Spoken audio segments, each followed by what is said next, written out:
Assalamualaikum warahmatullahi wabarakatuh. Jumpa lagi dengan saya Nika Ardena dalam podcast Bincang Santai. Dan kali ini kita akan berdiskusi ringan dan santai gitu ya tentang beberapa hal momentum strategis yang akan terjadi pada November 2022 ini. Karena di Indonesia tidak hanya perhelatan akbar G20 gitu ya, di mana anggota G20 ini akan berkumpul di Indonesia membahas isu-isu strategis, kebijakan-kebijakan yang sangat berpengaruh untuk dunia, tetapi juga untuk warga KAHMI atau Korps Alumni Himpunan Mahasiswa Islam, kita akan mengadakan Munas ke-11 pada November 2022 ini bertempat di Sulawesi Tengah, tepatnya itu di Kota Palu.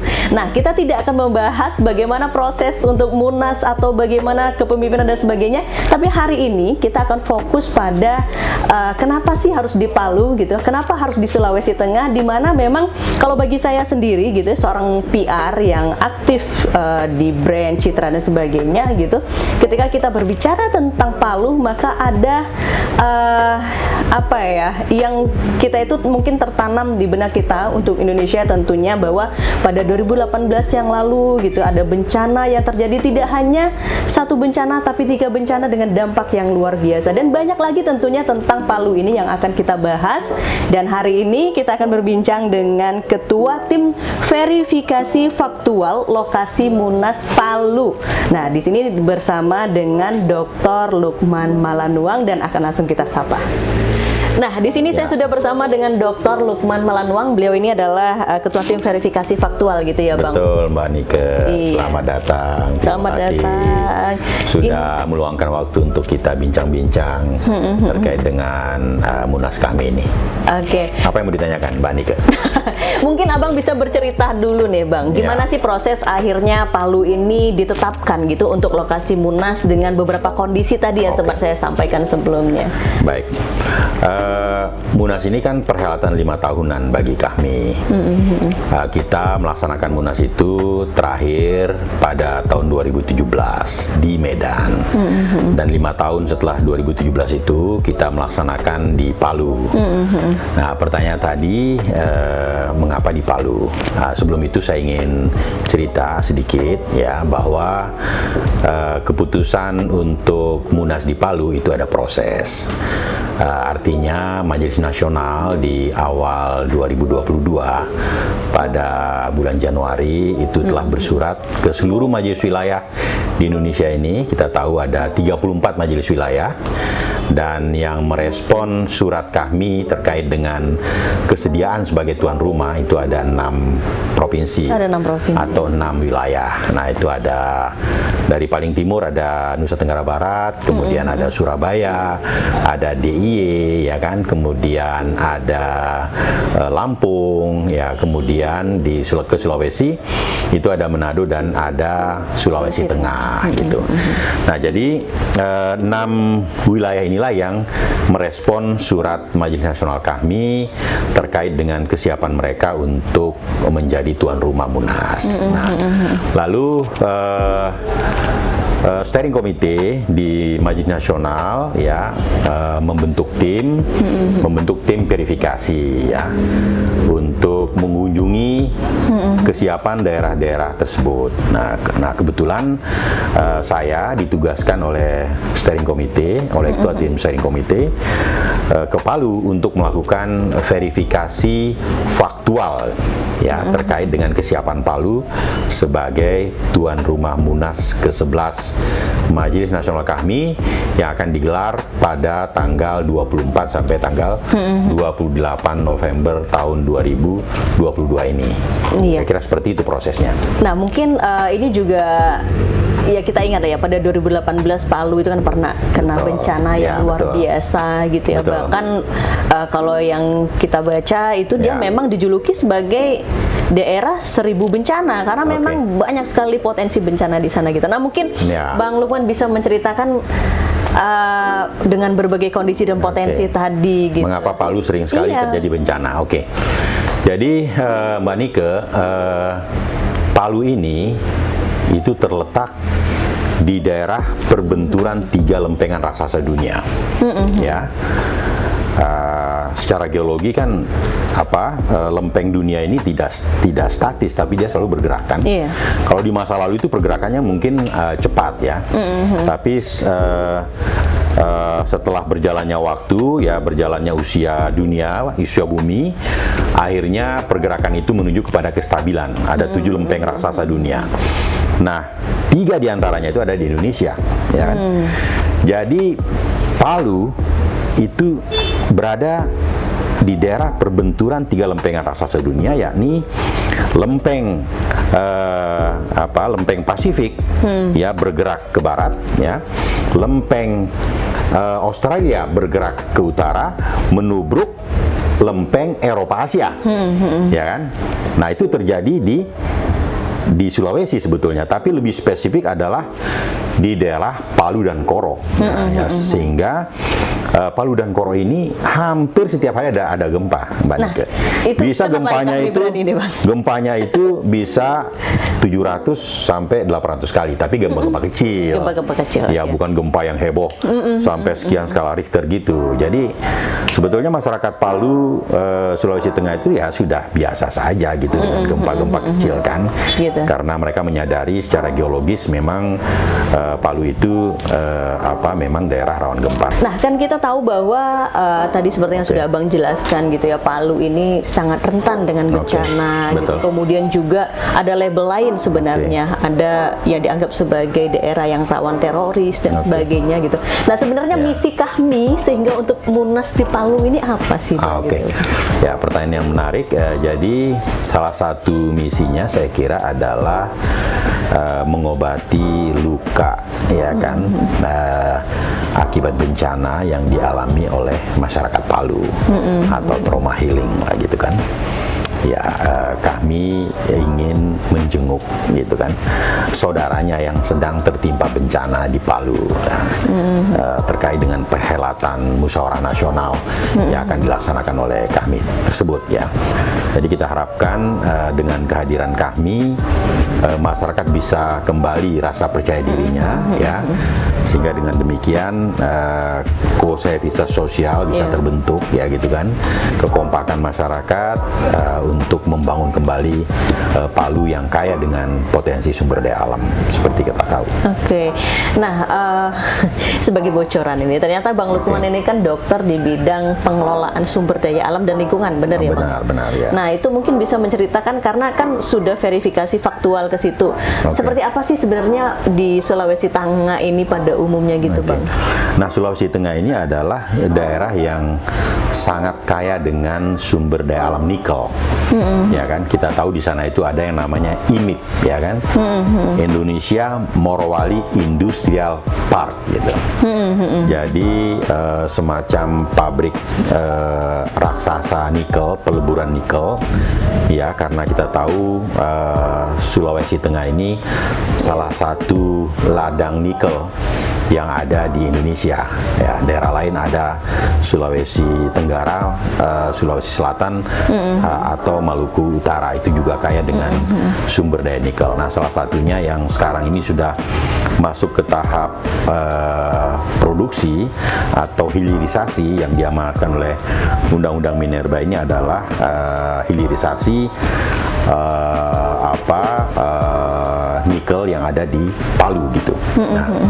Nah, kita memang dengan kondisi tersebut sebetulnya hilirisasi dari mineral ini seharusnya bisa berkontribusi terhadap kesejahteraan masyarakat, pembangunan wilayah yang lebih baik, ya. Maksud saya infrastruktur dari wilayah di Sulawesi Tengah itu seharusnya baiklah gitu, ya, seperti sarana transportasi, pelabuhan udara, ya kan, kemudian pembangkit listrik, telekomunikasi, kemudian irigasi dan sebagainya lah gitu. Dengan keberadaan daerah yang kaya nikel, saya kira harus inland juga dengan pembangunan wilayah setempat, ya. Kemudian masyarakat juga bisa terserap, ya, di pabrik hilirisasi nikel tersebut. Nah, di samping kita tahu ada yang namanya pendapatan langsung yang diterima oleh pemerintah daerah dalam bentuk royalti, kemudian pajak dan sebagainya gitu kan. Nah, kemudian ada lagi pendapatan yang sifatnya tidak langsung seperti terserapnya barang dan jasa lokal yang ada di daerah setempat, sehingga kekayaan sumber daya alam itu bisa memberikan kontribusi positif bagi Palu ya. Jadi suatu wilayah yang kaya sumber daya alam seharusnya idealnya dia harus tumbuh, berkembang dan maju dengan sumber daya alam yang dimilikinya. Tapi kalau faktualnya sejauh ini mungkin tidak hanya di Palu ya, tapi mungkin juga daerah-daerah lain yang kaya belum tentu gitu kan berdampak langsung kepada masyarakat. Betul. Itu menjadi PR kita, saya kira, yang sangat serius ke depan gitu ya. Jangan sampai eksploitasi sumber daya alam seperti nikel ini justru tidak membawa manfaat bagi masyarakat. Nah, saya kira pemerintah harus lebih serius membuat roadmap, pemerintah daerah ya, bukan hanya pemerintah daerah tapi sudah harus multi pihak untuk memikirkan itu gitu kan. Ya, bagaimana pendapatan langsung dan pendapatan tidak langsung itu dioptimalkan sehingga masyarakat bisa terserap tenaga kerjanya di situ, kemudian sektor pertanian juga bisa bergerak ya, karena kebutuhan logistik dari tambang ini kan banyak kan, dari mulai beras, susu, telur, daging, buah-buahan gitu kan. Itu seharusnya disuplai dari lokal. Ya, itulah yang bisa memberikan multiplier effect, betul. Ya, tapi kalau masih dari luar itu terjadi yang disebut dengan kebocoran regional ya, kebocoran regional atau regional leakages. Nah, istilahnya. Kita kembali lagi ke Munas lagi nih, Bang. Nah, ini kalau warga kami tentu paham gitu ya, kalau ada Munas, kalau di HMI itu ada kongres gitu, akan banyak sekali mendatangkan orang ke lokasi tersebut. Karena tidak hanya pengurus yang punya suara ini, tetapi juga banyak romli namanya ya, rombongan liar, dan itu bukan rombongan liar, rombongan lillahi ta'ala. Rombongan lillahi ta'ala gitu. Nah, ini mungkin Abang juga bisa menjelaskan kira-kira nih, kalau misalnya ketika kita sampai nanti di Palu, dan tentunya itu kan potensinya sampai 4.000 sampai 6.000 mungkin sampai 10.000 orang gitu akan ke sana gitu. Mungkin dampak yang bisa diinginkan oleh masyarakat. Jadi tadi saya sudah sampaikan soal misi kita adalah trauma healing ya, mengobati atau mengunjungi saudara kita yang terkena bencana. Kemudian kita juga ingin meminimalisir framing bahwa Palu ini adalah daerah terorisme atau sarang terorisme. Ya kan, kalau selalu di framing begitu nanti investasi nggak masuk kan. Betul. Untuk mengelola sumber daya alam gitu loh. Nah, kehadiran Munas kami saya kira juga ingin meyakinkan bahwa Palu ini adalah daerah yang aman. Buktinya kami sanggup melaksanakan Munas gitu. Berani melaksanakan Munas di Palu gitu, karena memang daerahnya aman. Karena kejadian Poso itu kan tahun 99 sampai tahun 2000 kan ya, sudah berlalu sekian tahun, dan menurut informasi yang kami terima dari kawan-kawan kita di Palu, majelis wilayah di sana ya hanya 4 orang gitu yang masih berkeliaran di hutan gitu loh. Tapi di framing sedemikian rupa bahwa daerah ini daerah yang tidak aman, sarang teroris dan sebagainya, yang membuat image Palu di dunia nasional maupun internasional menjadi buruk begitu. Ya, dengan kehadiran kami saya kira ini bisa diminimalisir dengan baik gitu. Saya dapat informasi, saya nggak tahu nih karena Abang yang sudah turun langsung ke sana gitu secara faktual. Kata sampai saat ini belum ada event yang diselenggarakan pasca bencana 2018 itu. Betul. Belum ada event yang skala nasional atau mungkin sampai internasional gitu. Jadi sejak kejadian bencana pada tanggal 28 September tahun 2018 belum ada event nasional yang dilaksanakan di Palu hingga tahun 2022 ini. Jadi saya kira merupakan keputusan yang sangat berani dari Majelis Nasional untuk melaksanakan Munas di Palu ya kan, dengan segala macam pertimbangan strategis untuk membangkitkan kepercayaan masyarakat sehingga daerah yang kaya sumber daya alam seperti Palu ini kembali bangkit ya secara ekonomi ya.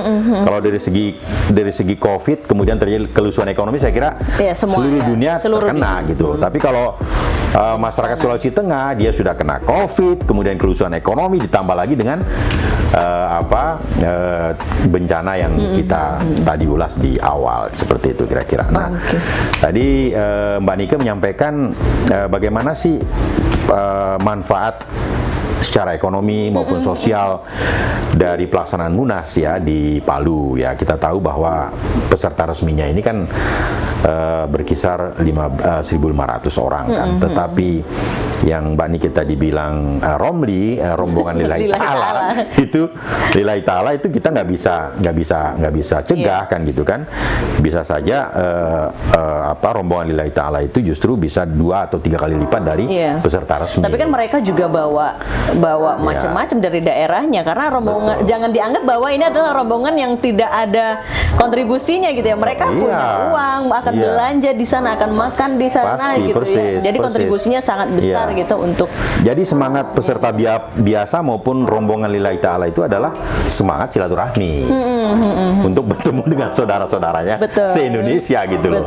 Ya kan. Jadi, positif gitu kan. Itu dari segi silaturahminya. Nah dari segi manfaat bagi daerah sangat besar saya kira kan. Yang jelas transportasi menuju Palu pada 4 hari itu pasti akan padat ya. Penerbangan udara full booking semua katanya. Full book ya kan. Jangan-jangan panitia nanti nggak kebagian kamar, repot juga kan. Transportasi udara ya kan akan ramai, transportasi laut akan ramai, transportasi darat bagi saudara-saudara kita kami di wilayah Sulawesi juga akan datang ke Palu melalui jalan darat kan gitu kan. Jadi sangat ramai. Mungkin juga ada yang pakai sampan gitu loh. Ya kan dari Sulawesi. Lah ya. Dari Sulawesi datang ke Palu pakai sampan kan seperti dari Kalimantan tinggal nyebrang kan.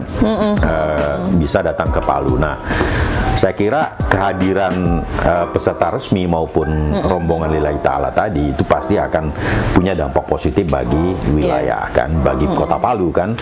Ya kita harapkan terjadi multiplier effect lah, ya kan. Hotel akan padat gitu kan, restoran akan rame, kuliner juga pasti akan rame. Di sana itu banyak lah loh kuliner-kuliner loh. Saya ada beberapa yang kontak di sana, kira-kira online-nya sudah aktif belum ya? Karena mobilitas pasti akan tinggi sekali gitu. Iya, saya kira di sana sudah siap lah dari segitunya ya. Baik. Nah, mungkin ini juga untuk pemirsa kita yang belum terlalu mengenal mungkin tentang KAHMI gitu ya. Memang kalau di KAHMI ini secara struktural memang ada pengurus nasional, itu adalah majelis nasional. Kemudian kalau di luar negeri itu ada majelis perwakilan dan semuanya itu di bawah majelis nasional ya. Kemudian di provinsi ada majelis wilayah dan juga ada majelis daerah untuk kota dan kabupaten. Gitu. Nah, ini kan ada peserta yang memang dari struktural, tapi non struktural itu jumlahnya jauh lebih besar. Nah, ini mungkin pertanyaan terakhir nih Bang Lukman. Dari terakhir mungkin berkunjung ke sana atau berkoordinasi gitu ya, tentu saja dengan SC dan OC dan sebagainya. Bagaimana persiapan dari teman-teman di Palu sendiri?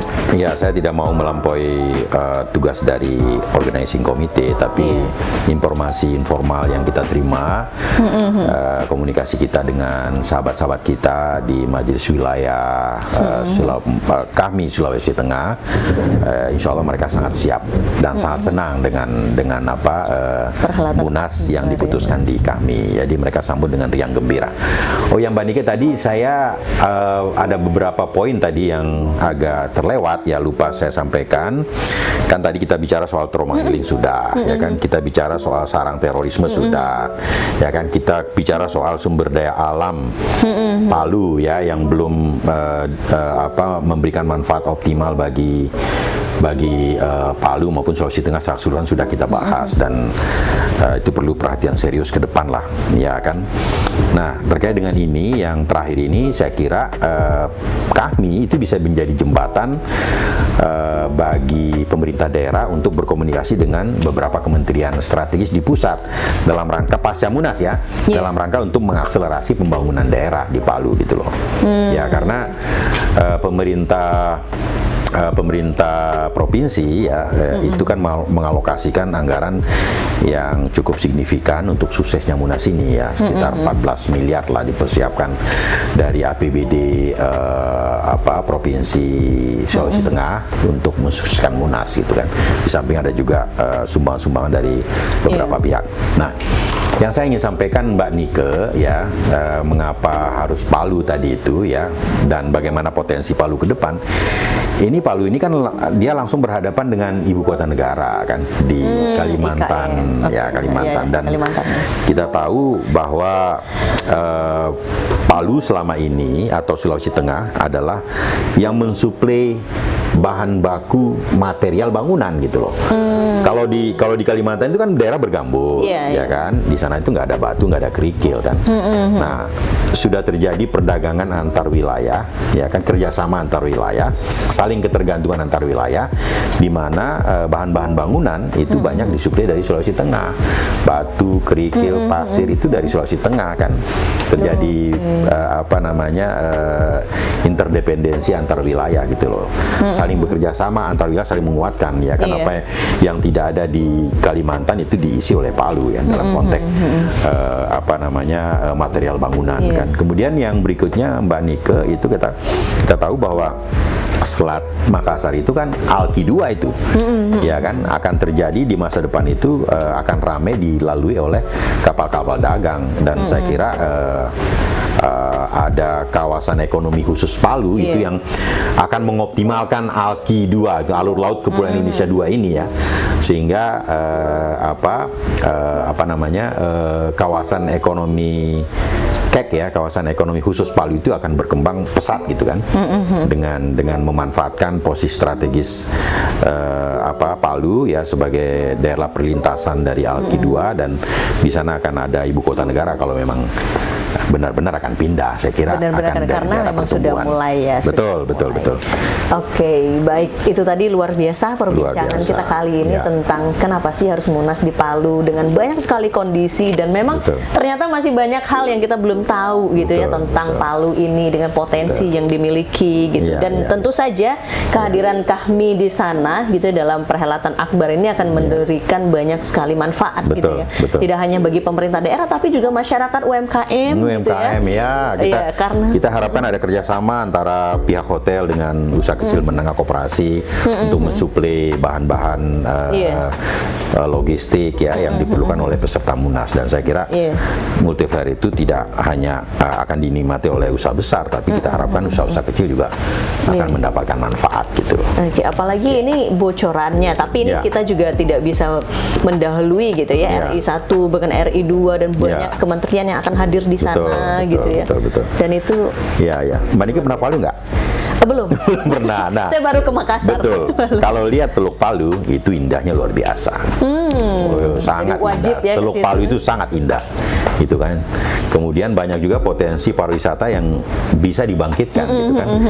Dengan memperbaiki infrastruktur transportasi dan infrastruktur listrik. Ya kalau ada jalan, ada listrik, ya hotel-hotel akan berkembang kan.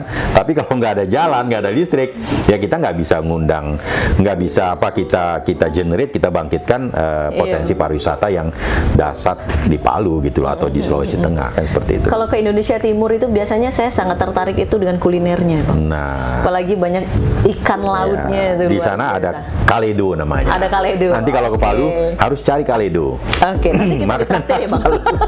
Makanan khas Palu, ada juga nasi goreng, nasi kuningnya yang sangat terkenal gitu loh. Cuman saya makan Kaledo banyak-banyak bisa kolesterol gitu.